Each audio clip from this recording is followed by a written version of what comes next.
ಅಖಂಡ ಜ್ಯೋತಿಷ್ಯ ವಿಶೇಷ ಕಾರ್ಯಕ್ರಮಕ್ಕೆ ಸ್ವಾಗತ. ನಾನು ದಿವ್ಯಶ್ರೀ ದಾಸ್.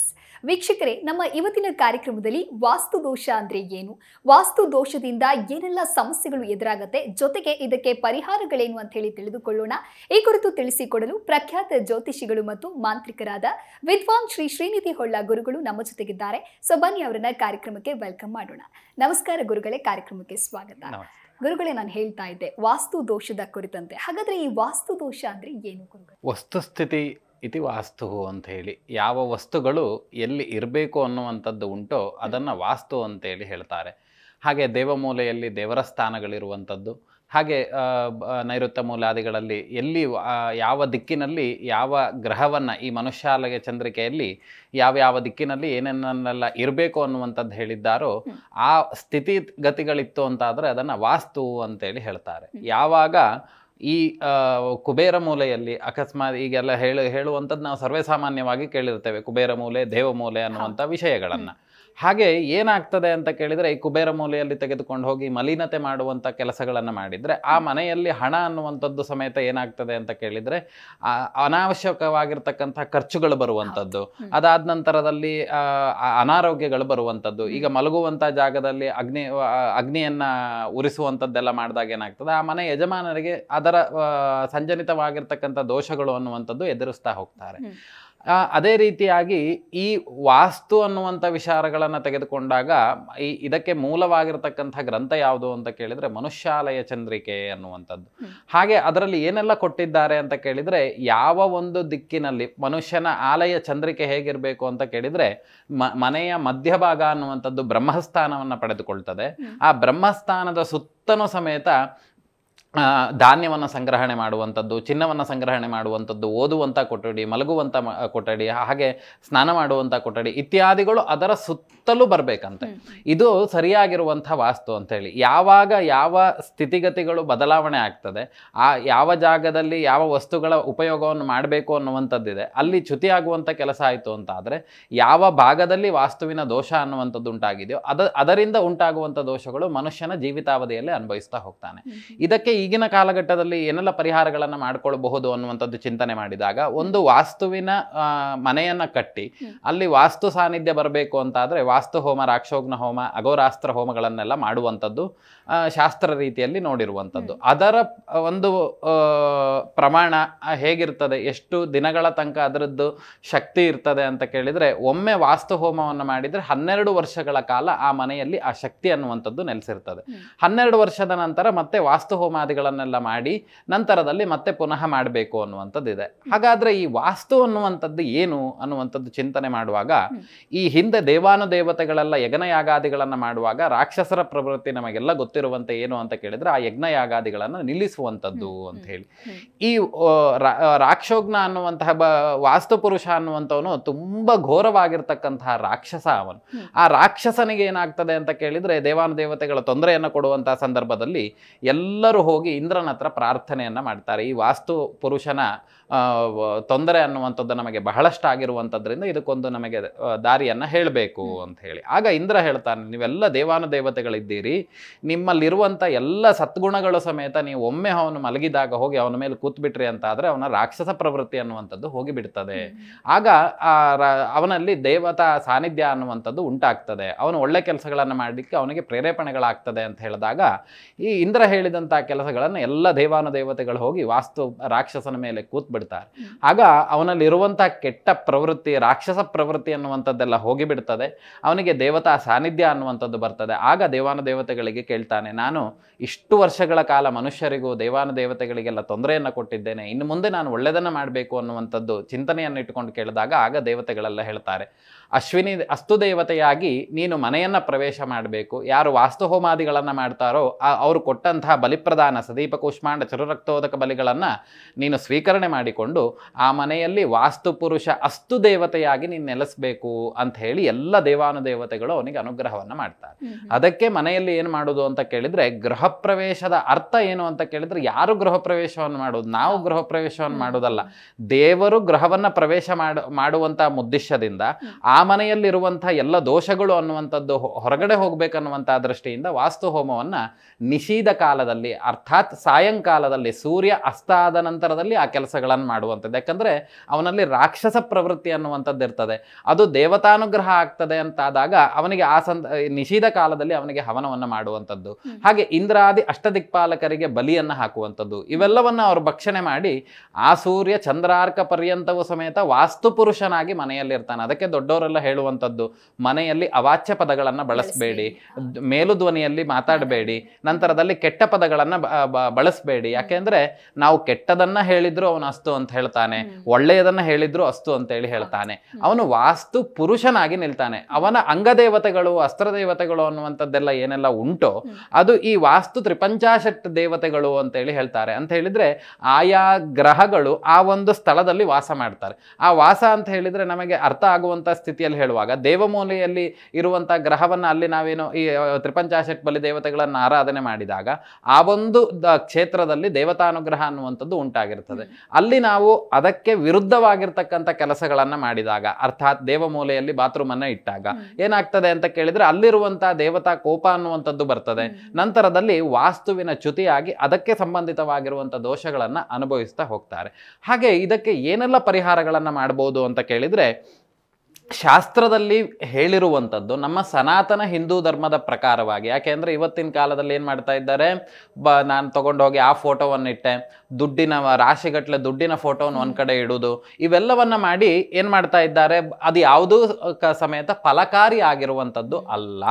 ಇಲ್ಲಿ ಏನು ಮಾಡಬೇಕು ಅಂತ ಕೇಳಿದರೆ, ನಮ್ಮ ಸನಾತನ ಹಿಂದೂ ಧರ್ಮದಲ್ಲಿ ಗ್ರಂಥಗಳಲ್ಲಿ ಉಲ್ಲೇಖ ಇರುವಂಥದ್ದು, ಇದು ಯಾವುದೋ ನಾನು ಸೃಷ್ಟಿ ಮಾಡಿದಂಥದ್ದಲ್ಲ, ಗ್ರಂಥಗಳಲ್ಲಿ ಉಲ್ಲೇಖ ಇರುವಂಥದ್ದೇನು ಅಂತ ಕೇಳಿದ್ರೆ, ಎಲ್ಲಿ ವಾಸ್ತುವಿನ ಚ್ಯುತಿ ಆಗ್ತದೆಯೋ ಅಲ್ಲಿ ಪಂಚಮುಖ ಸ್ಥಾಪನೆಗಳನ್ನು ಮಾಡಬೇಕು ಅಂತ ಹೇಳಿದ್ದಾರೆ. ಅಂತ ಹೇಳಿದ್ರೆ ಮನೆಯ ಆ 4 ದಿಕ್ಕಿನಲ್ಲಿ 5 ದಿಕ್ಕಿನಲ್ಲಿ ಬ್ರಹ್ಮಸ್ಥಾನ ಅನ್ನುವಂಥದ್ದು ಮಧ್ಯಭಾಗದಲ್ಲಿ ಬಂತು ಅಂತಾದ್ರೆ ಆ ಅಳತೆಯಷ್ಟು ಆ ಭೂಮಿಯನ್ನು ತೆಗೆದು ಅದರ ಒಳಗಡೆ ಚಿನ್ನದ ಮುಖ ಉಳ್ಳಂಥದ್ದು, ಅದಕ್ಕೆ ಕೆಲವೊಂದು ದೇವರ ಹೆಸರುಗಳನ್ನು ಹೇಳಿದ್ದಾರೆ. ವರಾಹ ಮುಖವನ್ನ ಇಟ್ಟುಕೊಳ್ಬೇಕಂತೆ, ನಂತರದಲ್ಲಿ ಮಹಿಷ ಮುಖವನ್ನ ಇಟ್ಟುಕೊಳ್ಬೇಕು, ಹಾಗೆ ಗಜಮುಖವನ್ನ ಇಟ್ಟುಕೊಳ್ಬೇಕು, ಹಾಗೆ ಸಿಂಹ ಮುಖವನ್ನ ಇಟ್ಟುಕೊಳ್ಬೇಕು, ಹಾಗೆ ಕೂರ್ಮ ಮುಖವನ್ನ ಇಟ್ಟುಕೊಳ್ಬೇಕು. ಕೂರ್ಮ ಮುಖವನ್ನ ಬ್ರಹ್ಮಸ್ಥಾನದಲ್ಲಿ ಭೂಮಿಯ ಕೆಳಭಾಗದಲ್ಲಿ ಚಿನ್ನದ ವಸ್ತು ಇರಬೇಕು. ಇವತ್ತಿನ ಕಾಲದಲ್ಲಿ ಏನು ಅಂದ್ರೆ, ಈಗ ಒಂದು 10 ವರ್ಷದ ಕೆಳಗಡೆ ಇರಲಿಲ್ಲ. ಇವತ್ತಿನ ಚಿಂತನೆಯಲ್ಲಿ ಏನಾಗಿದೆ ಅಂತ ಕೇಳಿದ್ರೆ, ಎಲ್ಲರ ಮನೆಯಲ್ಲೂ ಒಂದು ಆಮೆ ಮತ್ತು ಒಂದು ತಟ್ಟೆ, ಅದ್ರೊಳಗಡೆ ನೀರು ಇದ್ದೇ ಇರ್ತದೆ. ಏನಕ್ಕೆ ಅಂತ ಕೇಳಿದ್ರೆ, ಆಮೆ ನೀರು ಕುಡಿದಷ್ಟು ನಮಗೆ ಒಳ್ಳೇದಾಗತ್ತೆ ಅಂತ ಹೇಳಿ. ಹಿತ್ತಾಳೆಯಲ್ಲಿ ನಾವು ಓಪನ್ ಆಗಿ ನೀರನ್ನ ಇಟ್ರೆ ಅದು ಕಾಲಕ್ರಮೇಣವಾಗಿ ಅದರಲ್ಲಿರುವಂತ ಪ್ರವಹಿಸುವಂತ ವಿದ್ಯುತ್ ಏನಾಗ್ತದೆ ಅಂತ ಕೇಳಿದ್ರೆ ಆ ನೀರನ್ನ ಕಮ್ಮಿ ಮಾಡುವಂಥದ್ದು ಸಹಜ. ಆದ್ರೆ ಕೂರ್ಮವನ್ನ, ಆಮೆಯನ್ನ ಯಾಕೆ ಇಡುವುದು ಅಂತ ಕೇಳಿದ್ರೆ, ಎಲ್ಲ ದೇವತೆಗಳಿಗೂ ಆಸನ ಇರುವಂತದ್ದು ಯಾವುದು ಅಂತ ಕೇಳಿದ್ರೆ ಕೂರ್ಮಾಸನ ಅನ್ನುವಂಥದ್ದೇ ಇರುವಂತದ್ದಾದ್ರಿಂದ ಅದನ್ನ ಭೂಮಿಯ ಕೆಳಭಾಗದಲ್ಲಿ ಚಿನ್ನದ ವಸ್ತುವಿನಲ್ಲಿ ಒಂದು ಕರಡಿಗೆ, ಅರ್ಥಾತ್ ಒಂದು ಬಾಕ್ಸಿನಲ್ಲಿ ಹಾಕಿ ಅದಕ್ಕೆ ಪ್ರಾಣ ಪ್ರತಿಷ್ಠಾಪನಾದಿಗಳನ್ನ ಮಾಡಿ ಪುನಃ ಅದನ್ನ ಆಯಾ ಸ್ಥಳದಲ್ಲಿ ಪ್ರತಿಷ್ಠಾಪನೆ ಮಾಡಿ ಅದಕ್ಕೆ ಸಂಬಂಧಿತವಾಗಿರ್ತಕ್ಕಂಥ ಪ್ರಾಣ ಪ್ರತಿಷ್ಠಾಪನೆಗಳು, ಶಕ್ತಿ ಜಪಗಳನ್ನ ಮಾಡಿ ಅದನ್ನ ಇಟ್ಕೊಳ್ಬೇಕು. ವಾಸ್ತು ಚ್ಯುತಿ ಆಯ್ತು ಅಂತ ಆದ್ರೆ. ಅದು ಬಿಟ್ಟು ನಾವು ಕುದುರೆಯನ್ನ ಇಟ್ಟುಕೊಂಡ್ವಿ ಅಥವಾ ಮನೆಯಲ್ಲಿ ವಾಸ್ತುವಿನ ಮೀನನ್ನ ಇಟ್ಟುಕೊಂಡು ಅದಾದ ನಂತರದಲ್ಲಿ ಬೇರೆ ಇನ್ಯಾವುದೋ ವಸ್ತುಗಳನ್ನ ಇಟ್ಕೊಳ್ಳಿ, ಪಿರಮಿಡ್ ಅನ್ನ ಇಡುವಂತ ವ್ಯವಸ್ಥೆಗಳಿದ್ದಾವೆ. ಆದ್ರೆ ಅದಕ್ಕೇನು ಅಂತ ಕೇಳಿದ್ರೆ, ಆ ಯಾವ ಜಾಗದಲ್ಲಿ ಪಿರಮಿಡ್ ಅನ್ನುವಂಥದ್ದು ಹೇಗೆ ಕೆಲಸ ಮಾಡ್ತದೆ ಅಂತ ಕೇಳಿದ್ರೆ, ಮೇಲಿರುವಂತ ಶಕ್ತಿಯನ್ನ ತನ್ನೆಡೆಗೆ ಎಳೆದುಕೊಳ್ತದೆ, ಆ ಶಕ್ತಿಯನ್ನ ಕೆಳಮುಖವಾಗಿ ಅದು ಅಲ್ಲಿ ಸ್ಟೋರ್ ಮಾಡ್ತದೆ ಅಂತ ಹೇಳಿ. ಆದ್ರೆ ನಮಗೆ ಕೆಳಗಡೆ ಸ್ಟೋರ್ ಮಾಡ್ಲಿಕ್ಕೆ ಯಾವುದೇ ಯಂತ್ರ ಇಲ್ಲ ಅಂತಾದ್ರೆ ಆ ಶಕ್ತಿ ಅನ್ನುವಂಥದ್ದು ನಿಷ್ಕ್ರಿಯ ಆಗಿ ಬಿಡ್ತದೆ. ಹಾಗಾಗಿ ಇಲ್ಲಿ ವಾಸ್ತುವಿನ ಸ್ಥಿತಿಗತಿಗಳನ್ನ ಸಾಧ್ಯವಾದಷ್ಟು ನಾವು ಮನೆ ಆ ಸಂದರ್ಭದಲ್ಲಿ ಒಡಿಲೇಬೇಕು. ಇಲ್ಲ ಅಂತ ಹೇಳಿದ್ರೆ ಕೆಲವು ಕಡೆ ಕಿಟಕಿ, ಕುಬೇರ ಮೂಲೆಯಲ್ಲಿ ಕಿಟಕಿ ಇತ್ತು ಅಂತ ಆದ್ರೆ ಎಲ್ಲ ನಾಶ ಆಗ್ಬಿಡ್ತದೆ. ಇದರದ್ದು ಕಾನ್ಸೆಪ್ಟ್ ಹೇಗಿರ್ತದೆ ಅಂತ ಕೇಳಿದ್ರೆ, ಒಂದು ನೈಋತ್ಯ ಭಾಗದಿಂದ ದೇವ ಮೂಲೆಯಿಂದ ಆ ದೇವತಾ ಶಕ್ತಿಗಳನ್ನು ಅನ್ನುವಂಥದ್ದು ಬಂದು ಕುಬೇರ ಮೂಲೆಯಿಂದ ಪಾಸ್ ಆಗ್ತದಂತೆ. ನಮಗೆ ಬರುವಂತ ಜಾಗ ಅನ್ನುವಂಥದ್ದು ಓಪನ್ ಆಗಿರ್ಬೇಕು, ಹೋಗುವಂತ ಜಾಗ ಅನ್ನುವಂಥದ್ದು ಕ್ಲೋಸ್ ಆಗಿ ಇರಬೇಕು.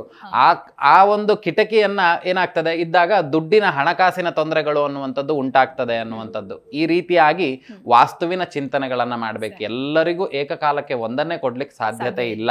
ಆ ಮನೆಯನ್ನ ವಿಮರ್ಶೆ ಮಾಡಿ ವಾಸ್ತುವಿನ ಸ್ಥಿತಿಗತಿಗಳನ್ನ ನೋಡಿ ಅಲ್ಲಿ ಬದಲಾವಣೆಗಳನ್ನ ಮಾಡಬೇಕು. ಇದು ವಸ್ತುಸ್ಥಿತಿ ಅನ್ನುವಂಥದ್ದು.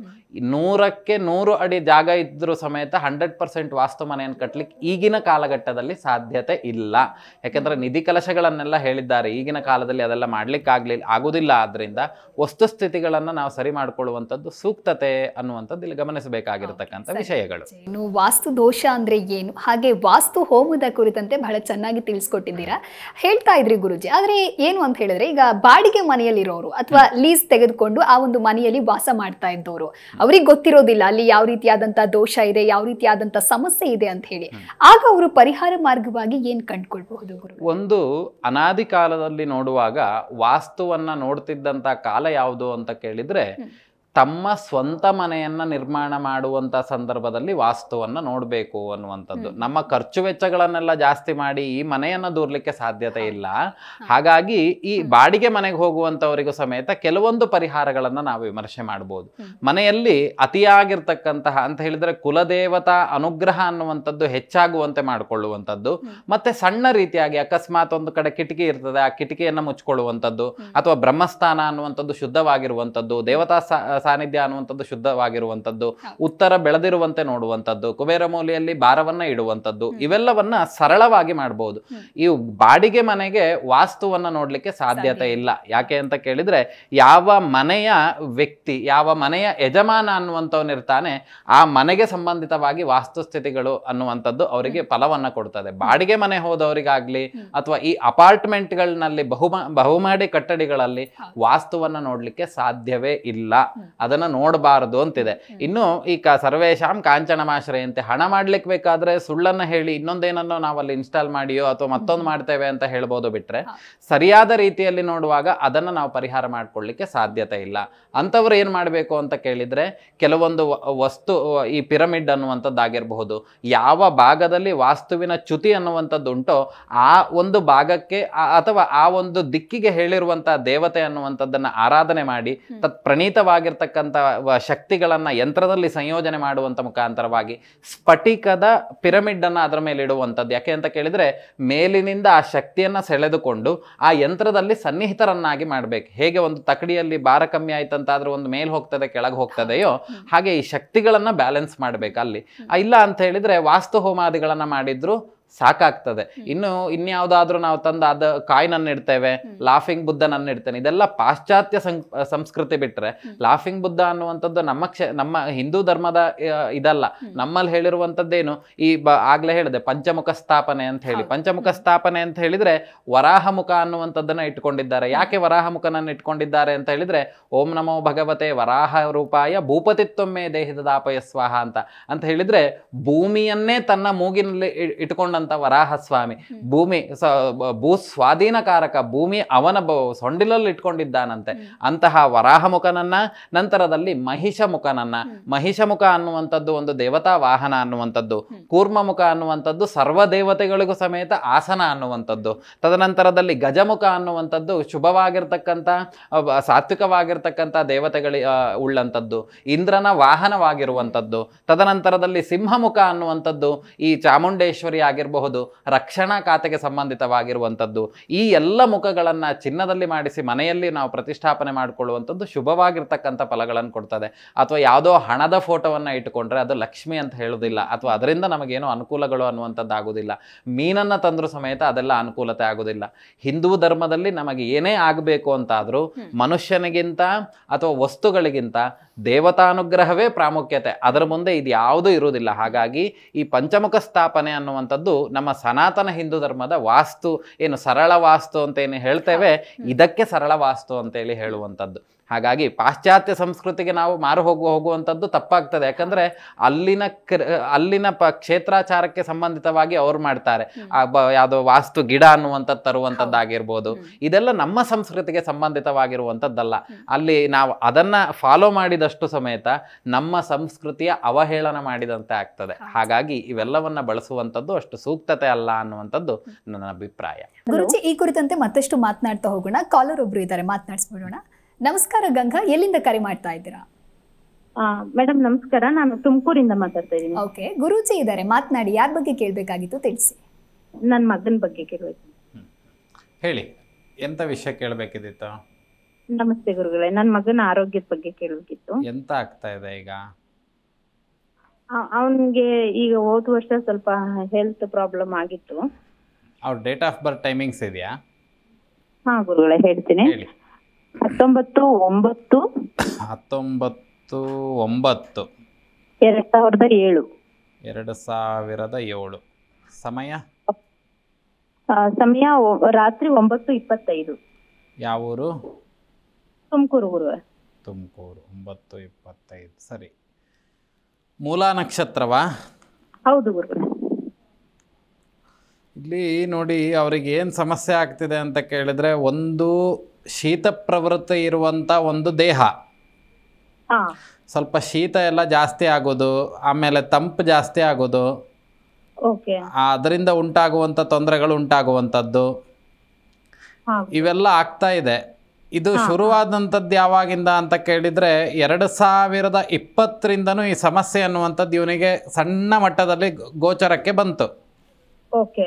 2020ಕ್ಕೆ ತೊಂದರೆ ಅನ್ನುವಂಥದ್ದು ಶುರುವಾಗಿದ್ದು. ಇವತ್ತು ಸ್ವಲ್ಪ ಡಾಕ್ಟ್ರು ಒಮ್ಮೊಮ್ಮೆ ಹೆದರಿಸುವಂಥದ್ದು, ಇಲ್ಲ ಅಂತ ಹೇಳಿದರೆ ಏನು ಸಮಸ್ಯೆ ಇಲ್ಲ ಅನ್ನುವಂಥ ಸ್ಥಿತಿಗತಿಗಳು ಗೋಚರಕ್ಕೆ ಬರ್ತಾ ಇದೆ. ಏನಾಗ್ತಾ ಉಂಟೀಗ ಮಗನಿಗೆ? ಗುರುಗಳೇ, ಅವನಿಗೆ ಅಂದ್ರೆ ಸ್ವಲ್ಪ ಲಿವರ್ ಇನ್ಫೆಕ್ಷನ್ ಆಗಿತ್ತು. ಆಮೇಲೆ ಅದು ಅಡ್ಮಿಟ್ ಆಗಿ ಆಮೇಲೆ ಅದೆಲ್ಲ ಹುಷಾರಾಗಿದೆ. ಅದೇ ಇನ್ ಮುಂದೆ ಅವನು ಹೇಗೆ ಆರೋಗ್ಯವಾಗಿರ್ತಾನ ಅಂತ ಅದೇ ಇಲ್ಲಿ ಸ್ವಲ್ಪ ತೊಂದರೆಗಳುಂಟು. ಸೂರ್ಯನಿಗೆ ಸಂಬಂಧಿತವಾಗಿ ಬುಧ ಶಾಂತಿಯನ್ನ ಮತ್ತೆ ಸೂರ್ಯನಿಗೆ ಸಂಬಂಧಿತವಾಗಿ ಸೂರ್ಯ ಶಾಂತಿಯನ್ನ ಮಾಡುವಂಥದ್ದು ಉತ್ತಮ. ಇದು ಇವತ್ತಲ್ಲ, ಇನ್ನೂ ಹೆಚ್ಚು ಕಮ್ಮಿ 2028 ತನಕ ಒಂದು ದಾಟ್ತಂತಾದ್ರೆ ಇವನಿಗೆ ಇನ್ನೇನು ಸಮಸ್ಯೆ ಇರುವುದಿಲ್ಲ.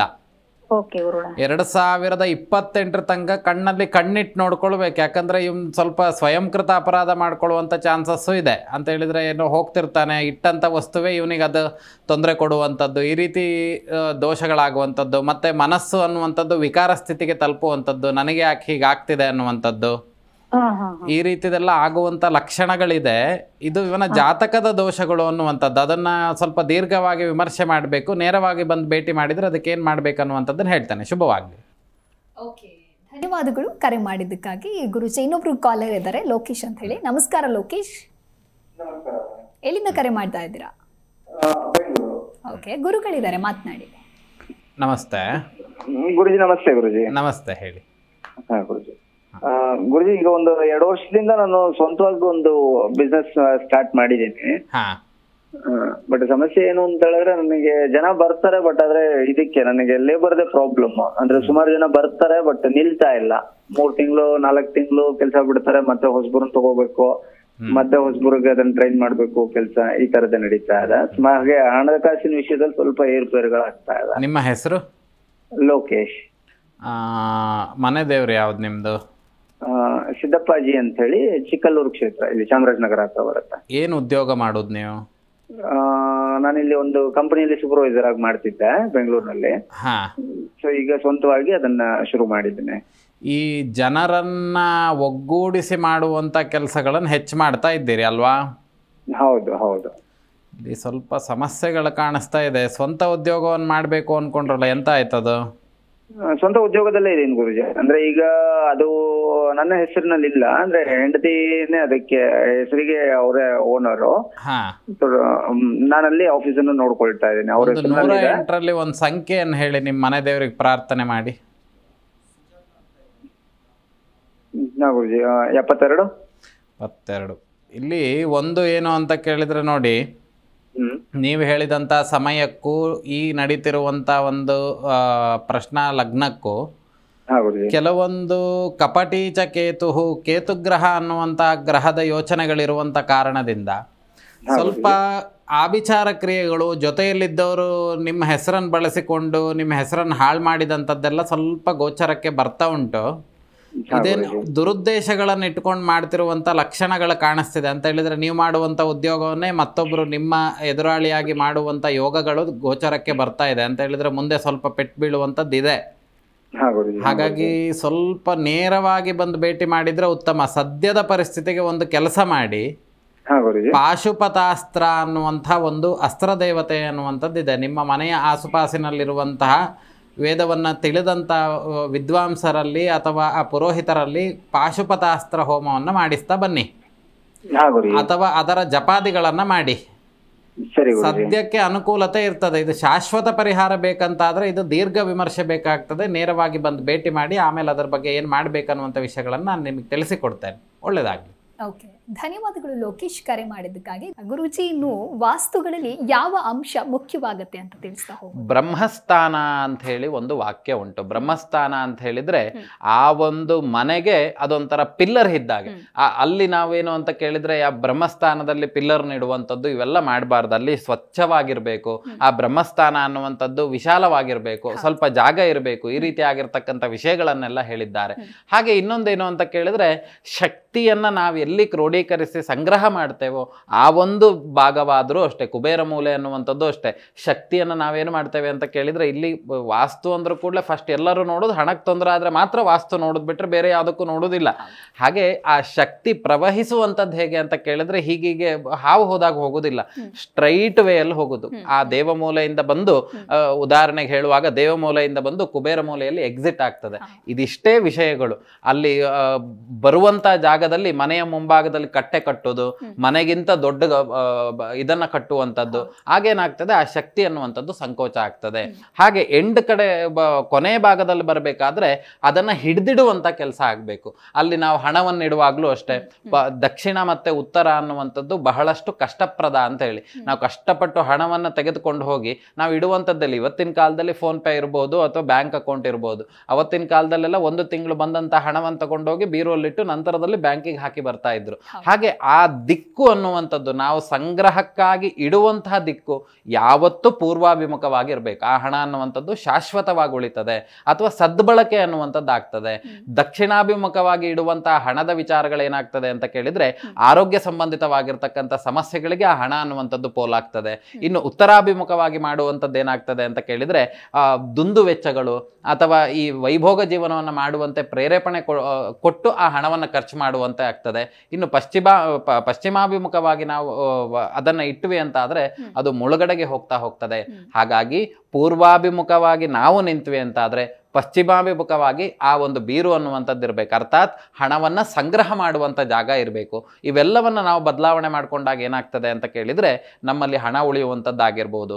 ಅಥವಾ ದಕ್ಷಿಣದಲ್ಲಿ ದಿಕ್ಕಲ್ಲಿ ಬಾಗ್ಲೆಲ್ಲ ಇತ್ತು ಅಂತ ಆದ್ರೆ ಅದಕ್ಕೆ ಯಮರಾಜ ಯಂತ್ರಗಳನ್ನ ಕಟ್ಟುವಂಥದ್ದಾಗಿರ್ಬೋದು. ಇವೆಲ್ಲ ಏನ್ ಮಾಡ್ತದೆ ಅಂತ ಕೇಳಿದ್ರೆ ಆ ವಾಸ್ತುವಿನಿಂದ ಉಂಟಾಗುವಂತ ತೊಂದರೆಗಳು ಅನ್ನುವಂಥದ್ದು ಈ ಬಾಡಿಗೆ ಮನೆಯವರಾಗಿರ್ಬೋದು, ಸ್ವಂತ ಮನೆಯವರಾಗಿರ್ಬೋದು, ಇಬ್ಬರೂ ಸಮೇತ ಮಾಡ್ಕೊಳ್ಬಹುದು. ಹಾಗಾಗಿ ಸರಿಯಾಗಿರುವಂತ ಪರಿಹಾರಗಳನ್ನು ಮಾಡ್ಬೇಕು. ಇಲ್ಲಿ ಕ್ಷೇತ್ರಾಚಾರಕ್ಕೆ ಹೆಚ್ಚು ಪ್ರಾಮುಖ್ಯತೆ. ಅನ್ಯ ಕ್ಷೇತ್ರಗಳ ಆಚರಣೆಗಳನ್ನು ನಾವು ಈ ಕ್ಷೇತ್ರಗಳಲ್ಲಿ ಇಟ್ಕೊಂಡ್ರೆ ಅದು ಕೆಲಸ ಮಾಡುವುದಿಲ್ಲ. ಹಾಗಾಗಿ ಈ ಕ್ಷೇತ್ರದಲ್ಲಿ ಏನನ್ನ ಹೇಳಿದ್ದಾರೆ, ಯಾವ ಆಚರಣೆ ಉಂಟು ಅದನ್ನೇ ಮಾಡ್ತಾ ಹೋಗುವಂಥದ್ದು ಸೂಕ್ತತೆ ಅಂತ ನನ್ನ ಅಭಿಪ್ರಾಯ. ಓಕೆ, ಇನ್ನು ಗುರುಜಿ, ವಾಸ್ತು ದೋಷ ಇದೆ ಅಂತ ಹೇಳಿದಾಗ ಸಾಕಷ್ಟು ಜನ ಧಾರ್ಮಿಕ ಪೂಜೆಗಳನ್ನ ಅಥವಾ ಪೂಜಾ ವಿಧಾನಗಳನ್ನ ಮಾಡೋದಕ್ಕೆ ಶುರು ಮಾಡ್ತಾರೆ. ಇದರಿಂದ ಶಾಂತಿ ಸಿಗತ್ತಾ? ಖಂಡಿತವಾಗ್ಲು. ಇಲ್ಲಿ ವಾಸ್ತು ಅನ್ನುವಂಥದ್ದು ಈಗೊಂದು 15-20 ವರ್ಷಗಳ ಕಾಲದಲ್ಲಿ ವಾಸ್ತು ಅನ್ನುವಂಥದ್ದು ಬಂದಂಥದ್ದು ಬಿಟ್ರೆ ಹಿಂದಿನ ಕಾಲದಲ್ಲಿ ವಾಸ್ತುವಿಗೆ ಮಾಡ್ತಿದ್ದಂಥದ್ದು ಸರ್ವೇ ಸಾಮಾನ್ಯವಾಗಿ ವಾಸ್ತು ಹೋಮಾದಿಗಳನ್ನ ಮಾತ್ರ, ವಾಸ್ತು ತ್ರಿಪಂಚಾಶಟ್ ಬಲಿಯನ್ನ ಮಾತ್ರ ಮಾಡ್ತಾ ಇದ್ದಿದ್ದು. ತದನಂತರದಲ್ಲಿ ಜ್ಯೋತಿಷ್ಯ ಭಾಗದಲ್ಲಿ ಭೂ ಸಂಬಂಧಿತವಾಗಿರ್ತಕ್ಕಂಥ ಕ್ರಯ ವಿಕ್ರಯಗಳು ಅಥವಾ ಆ ಮನೆಯಲ್ಲಿರುವಂತಹ ವಾಸ್ತು ಸಾನ್ನಿಧ್ಯ ಇಲ್ಲ ಅಂತ ಆಯ್ತು ಅಂತ ಆದ್ರೆ ಆ ಸಂದರ್ಭಗಳಲ್ಲಿ ಭೂವರಾಹ ಹೋಮಾದಿಗಳನ್ನ ಮಾಡ್ತಾ ಇದ್ರು. ಯಾಕೆ ಅಂತ ಕೇಳಿದ್ರೆ ಭೂಮಿಯನ್ನ ಹೊತ್ತುಕೊಂಡಂತವನು, ಆದ್ದರಿಂದ ಭೂಮಿಯಲ್ಲಿ ಆ ಭೂವರಾಹ ಸ್ವಾಮಿಯನ್ನ ಆರಾಧನೆ ಮಾಡ್ತಾ ಇದ್ರು. ಇದರಿಂದ ಏನಾಗ್ತದೆ, ಆ ದೇವತಾನುಗ್ರಹ ಅನ್ನುವಂಥದ್ದಾದಾಗ ಆ ಕೊಡುವಂತ ತೊಂದರೆಗಳು ಅದರ ಪ್ರಮಾಣ ಅನ್ನುವಂಥದ್ದು ಏನಾಗ್ತಿತ್ತು ಅಂತ ಕೇಳಿದ್ರೆ ಕಮ್ಮಿ ಆಗ್ತಾ ಇತ್ತು. ಹಾಗಾಗಿ ಭೂವರಾಹ ಹೋಮಾದಿಗಳನ್ನ, ವಾಸ್ತು ಹೋಮಾದಿಗಳನ್ನ ನಮ್ಮ ಶಾಸ್ತ್ರೀಯ ರೀತಿಯಲ್ಲಿ ಧಾರ್ಮಿಕ ವಿಧಿಯಲ್ಲಿ ಮಾಡುವುದಾದ್ರೆ ಈ ಪರಿಹಾರಗಳೇ ಪ್ರಾಮುಖ್ಯತೆಯನ್ನು ಕೊಡುವಂಥದ್ದು. ಯಾಕಂದ್ರೆ ಇಲ್ಲಿ ಯಾವುದೋ ವಸ್ತುವಿಗೆ ನಾವು ಪ್ರಾಮುಖ್ಯತೆ ಕೊಡುವುದಿಲ್ಲ. ನಾ ಆಗ್ಲೇ ಹೇಳಿದಂತೆ ನಮ್ಮ ಸನಾತನ ಹಿಂದೂ ಧರ್ಮದಲ್ಲಿ ದೇವರಿಗೆ ಮಾತ್ರ ಬೆಲೆ ಕೊಡಬೇಕೇ ಹೊರತು ಯಾವುದೋ ವಸ್ತುವಿಗೆ ನಾವು ನಂಬಿಕೆ ಇಡಬಾರದು, ಯಾವುದೋ ಮತ್ತೆ ಇನ್ನೊಂದು ಯಾವುದೋ ವಿಚಾರಗಳಲ್ಲಿ ನಂಬಿಕೆ ಇಡಬಾರದು. ನಮಗೆ ಏನೇ ಡೌಟ್ ಬಂತ ಅದಕ್ಕೆ ಸಂಬಂಧಿತವಾಗಿ ಕುಲಜ್ಯೋತಿಷ್ಯರನ್ನೇ ಪರಿಹಾರಕ್ಕಾಗಿ ನಾವು ಅರಸಬೇಕು ಅಥವಾ ನಮ್ಮ ಕುಲದೇವರನ್ನೇ ಅರಸಬೇಕು ಅನ್ನುವಂಥದ್ದು ಹಿಂದಿನಿಂದ ಬಂದಂಥದ್ದು. ಮಧ್ಯ ಭಾಗದಲ್ಲಿ ಜನರನ್ನ ದಿಕ್ಕು ತಪ್ಪಿಸುವಂತ ಕೆಲಸ ಆಗಿದೆ. ಯಾಕಾಗಿ ಅಂತ ಕೇಳಿದ್ರೆ ನಾವು ಧರ್ಮವನ್ನು ಎಷ್ಟು ಹಾಳು ಮಾಡ್ತೇವೋ ಈ ತರದ್ದೆಲ್ಲ ಒಂದೊಂದು ಸೃಷ್ಟಿ ಆಗ್ತಾನೆ ಇರುತ್ತೆ. ಅದರಲ್ಲೆಲ್ಲ ಏನು ಆಶ್ಚರ್ಯ ಪಡ್ಬೇಕನ್ನುವಂಥದ್ದಿಲ್ಲ. ಹಾಗಾಗಿ ವಾಸ್ತು ಹೋಮ ಅನ್ನುವಂಥದ್ದು 12 ವರ್ಷಕ್ಕೊಮ್ಮೆ ಆದ್ರೂ ಮಾಡ್ಕೊಳ್ಳೇಬೇಕಾಗ್ತದೆ. ಸರಿ ಗುರುಜಿ, ಇನ್ನು ವಾಸ್ತು ದೋಷ ಅಂತ ಬಂದಾಗ ಅಂದ್ರೆ ಕುಟುಂಬ ಮತ್ತು ಸಂಬಂಧಗಳ ಮೇಲೆ ಯಾವ ರೀತಿಯಾದಂತಹ ಪರಿಣಾಮ ಬೀರುತ್ತೆ ಗುರುಗಳೇ? ಇಲ್ಲಿ ಸೌಮನಸ್ಯ ಅಂತ ಹೇಳಿ ಒಂದು ಮಾತುಂಟು. ಸೌ ಅಂತ ಹೇಳಿದ್ರೆ ಒಳ್ಳೆಯದು, ಮನಸ್ಥಿತಿ ಅಂದ್ರೆ ಇಬ್ಬರು ಒಳ್ಳೆ ಮನಸ್ಥಿತಿಯಲ್ಲಿ ಇದ್ದಾರೆ. ವೈಮನಸ್ಯ ಅಂತ ಹೇಳಿದ್ರೆ ಅವರಿಬ್ಬರಿಗೂ ಜಗಳ ಆಗುವಂಥದ್ದು. ಯಾವಾಗ ಈ ಮಾಸ್ಟರ್ ಬೆಡ್ರೂಮ್ ಅನ್ನುವಂಥದ್ದು ಇರಬಹುದು, ಅಥವಾ ಇನ್ನೊಂದು ಈ ಆರೋಗ್ಯ ವಿಚಾರಗಳಾಗಿರಬಹುದು, ಆ ಒಂದು ಭಾಗದಲ್ಲಿ ವಾಸ್ತುವಿನ ಚ್ಯುತಿ ಅನ್ನುವಂಥದ್ದು ಯಾವಾಗ ಆಗ್ತದೆಯೋ ಆಗೇನಾಗ್ತದೆ ಕೇಳಿದ್ರೆ ಅದಕ್ಕೆ ಸಂಜನಿತವಾಗಿರ್ತಕ್ಕಂಥ ದೋಷಗಳು ಅನ್ನುವಂಥದ್ದು ನಾವು ಅನುಭವಿಸ್ತಾ ಹೋಗ್ತೇವೆ. ಹಾಗಾಗಿ ಇಲ್ಲಿ ಯಾವುದೇ ಪೂಜೆ ಪುನಸ್ಕಾರಾದಿಗಳು ಮುಖ್ಯ ಅನ್ನೋದಕ್ಕಿಂತ ಹೆಚ್ಚಾಗಿ ಮನೆಯಲ್ಲಿ ಯಾವಾಗ ದೇವತಾ ಸಾನ್ನಿಧ್ಯ ಅನ್ನುವಂಥದ್ದು ಕಮ್ಮಿ ಆಗ್ತಾ ಹೋಗ್ತದೆ, ಬೇರೆ ಎಲ್ಲ ಶಕ್ತಿಗಳ ಆವಾಸ ಸ್ಥಾನ ಅನ್ನುವಂಥದ್ದು ನಿಮ್ಮ ಮನೆ ಆಗ್ತದೆ. ನೀವೆಷ್ಟು ಅನಾಚಾರಗಳನ್ನು ಮಾಡ್ತಿರೋ ಮನೆಯಲ್ಲಿ ಅಷ್ಟು ನಿಮಗೆ ಕೆಟ್ಟದಾಗ್ತಾ ಹೋಗ್ತದೆ. ಮನೆಯಲ್ಲಿ ಎಷ್ಟು ದೇವತಾನುಗ್ರಹ ಅನ್ನುವಂಥದ್ದು, ದೇವತಾ ಕೈಂಕರ್ಯ ಅನ್ನುವಂಥದ್ದು ಆಗ್ತಾ ಇರ್ತದೆಯೋ ಅಂದ್ರೆ ಆಗಬಹುದಾಗಿರ್ತಕ್ಕಂಥ ತೊಂದರೆಗಳಿದ್ರೂ ಸಮೇತ ಅವೆಲ್ಲವನ್ನ ತಡೆದು ನಿಲ್ಲಿಸ್ತದೆ ಆ ಶಕ್ತಿ.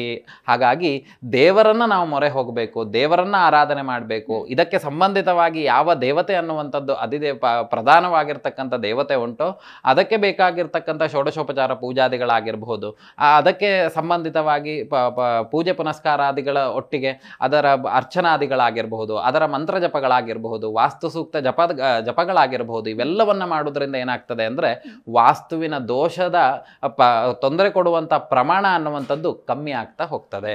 ಸರಿ ಗುರುಜಿ, ವಾಸ್ತು ದೋಷ ಅನ್ನೋದು ಆರೋಗ್ಯದ ಮೇಲೆ ಏನಾದರೂ ಪರಿಣಾಮವನ್ನ ಬೀರುತ್ತಾ? ಖಂಡಿತವಾಗ್ಲು. ಈಗ ವಾಸ್ತು ದೋಷ ಅನ್ನುವಂಥದ್ದು ಹೇಗೆ ಪರಿಣಾಮ ಬೀರ್ತದೆ ಅಂತ ಕೇಳಿದ್ರೆ ಮಾನಸಿಕ ಸ್ಥಿತಿಗತಿಗಳು ಅನ್ನುವಂಥದ್ದು ಮನೆಯಲ್ಲಿ ಬದಲಾವಣೆ ಮಾಡಿಬಿಡ್ತದೆ. ಮನೆಯಲ್ಲಿ ಅನ್ಯೋನ್ಯವಾಗಿದ್ರು, ಆಗ್ಲೇ ಹೇಳಿದೆ ಮಾಸ್ಟರ್ ಬೆಡ್ರೂಮ್ ಅಂತ ಹೇಳಿರ್ಬೋದು, ಅದೆಲ್ಲ ಹೇಗೆ ಅಂತ ಕೇಳಿದ್ರೆ ಮಲಗುವಂತ ಜಾಗದಿಂದ ಆ ದಿಕ್ಕು ಅನ್ನುವಂಥದ್ದು ಬದಲಾವಣೆ ಆಯ್ತು ಅಂದ್ರೆ ಆರೋಗ್ಯಕರವಾಗಿರ್ತಕ್ಕಂಥ ನಿದ್ರೆಯನ್ನು ಮಾಡ್ಲಿಕ್ಕೆ ಆಗ್ದಲೇ ಇರುವುದು. ಇಲ್ಲ ಅಂತ ಹೇಳಿದ್ರೆ ಅವ್ರು ಮಾಡುವಂತ ಕೆಲಸದಲ್ಲ ಇದ್ದಕ್ಕಿದ್ದ ಹಾಗೆ ಹೆಚ್ಚು ಟೆನ್ಷನ್ ಬಂದ್ಬಿಟ್ಟು ನಿದ್ದೆ ಬರ್ದಲೇ ಇರುವಂತದ್ದು, ಅದರಿಂದ ದೋಷಗಳು ಉಂಟಾಗುವಂಥದ್ದು ಆಗ್ತದೆ. ಇರುವಂತ ವಸ್ತುಸ್ಥಿತಿ ಅನ್ನುವಂಥದ್ದು ಯಾವಾಗ ಬದಲಾವಣೆ ಆಗ್ತದೆ, ಅದೇ ಈಗ ದೇವರ ಮನೆ ಇರುವಂತ ಜಾಗದಲ್ಲಿ ಬಾತ್ರೂಮ್ ಇಟ್ಬಿಟ್ವಿ ಅಂತ ಆದ್ರೆ ಮನೆಯಲ್ಲಿರೋರಿಗೆಲ್ಲರಿಗೂ ರೋಗ ರುಜಿನಗಳೇ, ಅಥವಾ ಆ ಮನೆಯಲ್ಲಿ ಎಲ್ಲರೂ ಅನುಭವಿಸುವಂತ ಕೆಲಸನೇ ಆಗ್ತದೆ. ಡಾಕ್ಟರ್ ಹತ್ರ ಹೋದ್ರೆ ಏನ್ ಪರಿಹಾರ ಅನ್ನುವಂಥದ್ದು ಗೊತ್ತಿರುವುದಿಲ್ಲ. ಆಮೇಲೆ ಇನ್ನು ಏನ್ ಮಾಡ್ಬೇಕು, ಜಾತಕವನ್ನು ತೋರಿಸಿದ್ರೆ ಜಾತಕದಲ್ಲಿ ಪರಿಹಾರ ಇರುವುದಿಲ್ಲ.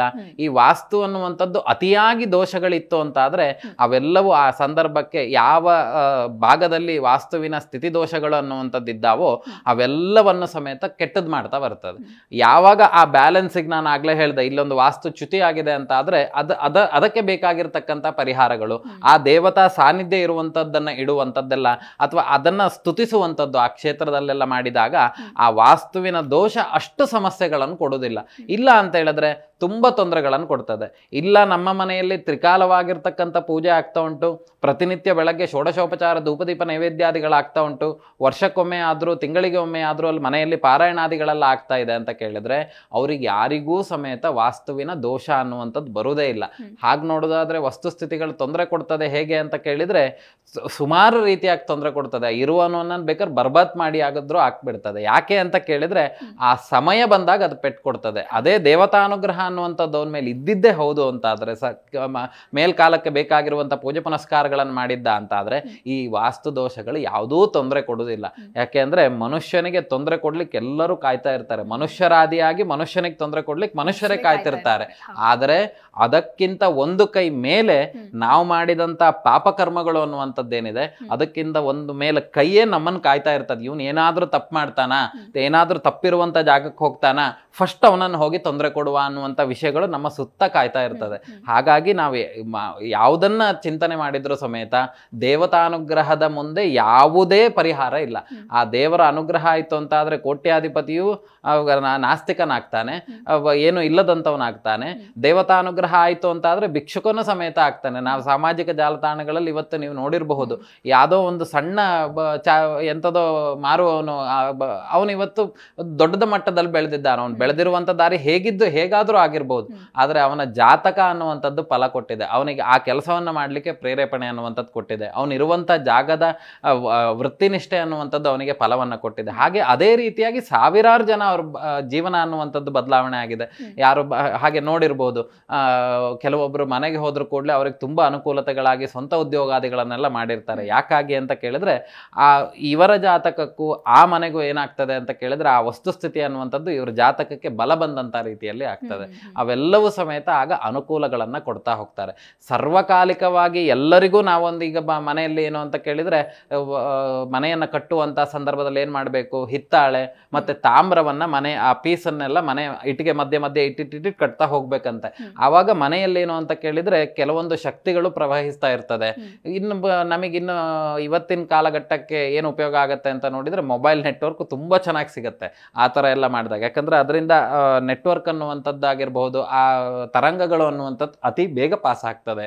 ಮತ್ತೆ ಆ ಒಂದು ಕ್ಷೇತ್ರದಲ್ಲಿ ಯಾರಿರ್ತಾರೆ ನೀವು ನೋಡಿರ್ಬೋದು, ದೇವಸ್ಥಾನಗಳಿಗೆಲ್ಲ ಹೋದಾಗ ತಾಮ್ರ ಹೊದಿಕೆಯನ್ನು ಮಾಡಿದಂತ ಪೂರ್ಣ ದೇವಸ್ಥಾನ ತಾಮ್ರ ಹೊದಿಕೆಯಲ್ಲಿ ಚಿನ್ನದ ಹೊದಿಕೆಯಲ್ಲೆಲ್ಲ ಇತ್ತು ಅಂತ ಆದ್ರೆ ನೀವು ಆ ದೇವಸ್ಥಾನಕ್ಕೆ ಹೋದ್ರೆ ಆ ದೇವಸ್ಥಾನದಲ್ಲಿ ಬರುವಂತಹ ಏನು ವೈಬ್ರೇಷನ್ ಅನ್ನುವಂಥದ್ದು ಹೇಳ್ತೀರಿ ಅಥವಾ ಆ ಅನುಭವಗಳು ಅನ್ನುವಂಥದ್ದು, ದೈವಿಕ ಅನುಭವಗಳು ಅನ್ನುವಂಥದ್ದು ಏನಿದೆ ನಿಮಗೆ ಅಲ್ಲಿಗೆ ಹೋದ್ರೆ ಗೊತ್ತಾಗ್ತದೆ. ಹಾಗೆ ಮನೆಯನ್ನ ಕಟ್ಟುವಾಗ ಕೆಳಗಡೆ ನಿಧಿ ಕಲಶ ಅನ್ನುವಂಥದ್ದನ್ನು ಮಾಡ್ತಾರೆ. ನಿಧಿ ಕಲಶ ಅಂತ ಹೇಳಿದ್ರೆ ಚಿನ್ನ ಬೆಳ್ಳಿಗಳನ್ನೆಲ್ಲ ಒಂದು ಕಲಶದಲ್ಲಿ ಹಾಕಿ ಅದಕ್ಕೆ ಇರುವಂತಹ ಅನುಗ್ರಹ ಇರುವಂತಹ ದೇವತೆಗಳನ್ನ ಆವಾಹನೆ ಮಾಡಿ ಭೂಮಿಯ ಕೆಳಭಾಗದಲ್ಲಿ ಅದನ್ನ ಅಂದ್ರೆ ಇಟ್ಟುಬಿಟ್ಟು ನಂತರದಲ್ಲಿ ಮೇಲೆ ಮನೆಯನ್ನ ಕಟ್ತಾರೆ. ಯಾಕೆ ಅಂತ ಕೇಳಿದ್ರೆ ಶಕ್ತಿ ಅನ್ನುವಂಥದ್ದು ಸಂಗ್ರಹ ಆಗಬೇಕು. ಅದಕ್ಕೆ ಒಂದು ಸಣ್ಣ ವಾಹಕ ಅಂತ ಕೇಳಿದ್ರೆ ಅದು ಸುವರ್ಣ ಅಂತ ಹೇಳಿ. ಹಾಗಾಗಿ ಸುವರ್ಣ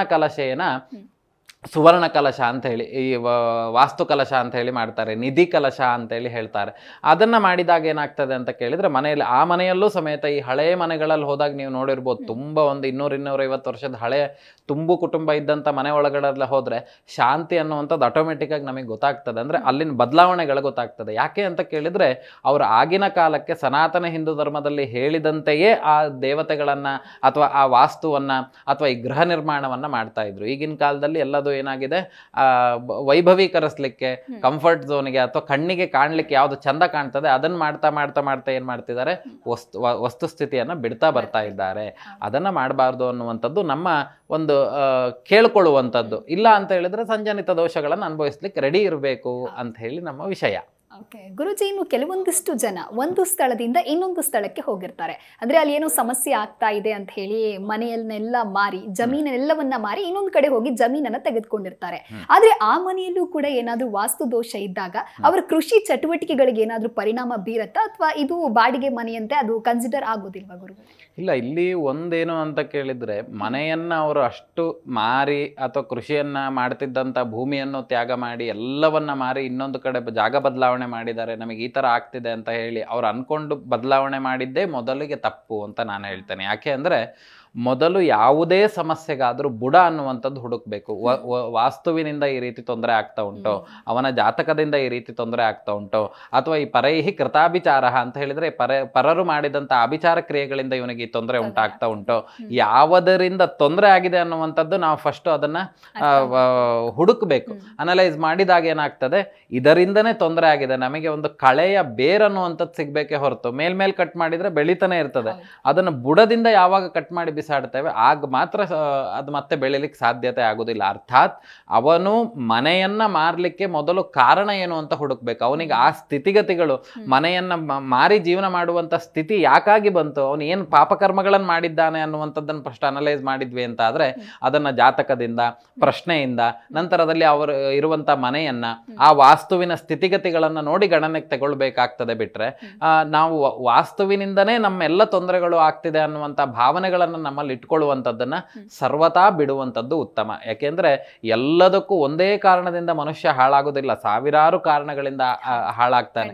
ಒಂದು ಸ್ವಯಂಕೃತವಾಗಿ ಮಾನಸಿಕ ವಿಕೋಪಗಳಿಂದನೂ ಹಾಳಾದ್ರೆ, ಇನ್ನೊಂದು ವ್ಯಸನಕ್ಕೆ ಗುರಿಯೂ ಆಗ್ಬೋದು, ಇನ್ನೊಂದು ಅದರ ಬಗ್ಗೆ ಜ್ಞಾನ ಇಲ್ದಲೆ ಆ ಬಿಸ್ನೆಸ್ಗೆ ದುಡ್ಡು ಹಾಕಿ ಲಾಸ್ ಆಗಿದ್ದಾಗಿರ್ಬೋದು ಅನ್ನುವಂಥದ್ದು ಎಲ್ಲ ಇರ್ತದೆ. ಅದನ್ನ ನೋಡಿಕೊಂಡು ಮುಂದುವರಿಬೇಕು ಅನ್ನುವಂಥದ್ದು ಇಲ್ಲಿ ತಿಳಿಸಬೇಕಾಗಿರ್ತಕ್ಕಂಥ ವಿಷಯ. ಸರಿ ಗುರುಜಿ, ಇವತ್ತಿನ ನಮ್ಮ ಕಾರ್ಯಕ್ರಮಕ್ಕೆ ಆಗಮಿಸಿ ವಾಸ್ತು ದೋಷದ ಕುರಿತಂತೆ ಸಾಕಷ್ಟು ಮಾಹಿತಿಯನ್ನ ಹಂಚಿಕೊಂಡಿದ್ದೀರಾ. ಧನ್ಯವಾದಗಳು ಗುರುಗಳೇ ಕಾರ್ಯಕ್ರಮಕ್ಕೆ ಆಗಮಿಸಿದ್ದಕ್ಕಾಗಿ. ನೋಡಿದ್ರಲ್ವ ವೀಕ್ಷಕರೇ, ನಮ್ಮ ಇವತ್ತಿನ ಕಾರ್ಯಕ್ರಮದಲ್ಲಿ ವಾಸ್ತು ದೋಷ ಅಂದ್ರೆ ಏನು, ವಾಸ್ತು ದೋಷದಿಂದ ಏನೆಲ್ಲ ಸಮಸ್ಯೆಗಳನ್ನ ಎದುರಿಸಬೇಕಾಗತ್ತೆ, ಜೊತೆಗೆ ಇದಕ್ಕೆ ಇರುವಂತಹ ಪರಿಹಾರಗಳೇನು ಅಂತ ಹೇಳಿ ಗುರುಜಿ ಬಹಳ ಅರ್ಥಪೂರ್ಣವಾಗಿ ತಿಳಿಸಿಕೊಟ್ಟಿದ್ದಾರೆ. ಇದಾಗಿತ್ತು ಈ ಹೊತ್ತಿನ ವಿಶೇಷ. ನೋಡ್ತಾ ಇರಿ ಜಿ ಕನ್ನಡ ನ್ಯೂಸ್, ಸತ್ಯವೇ ಸುದ್ದಿಯ ಜೀವಾಳ.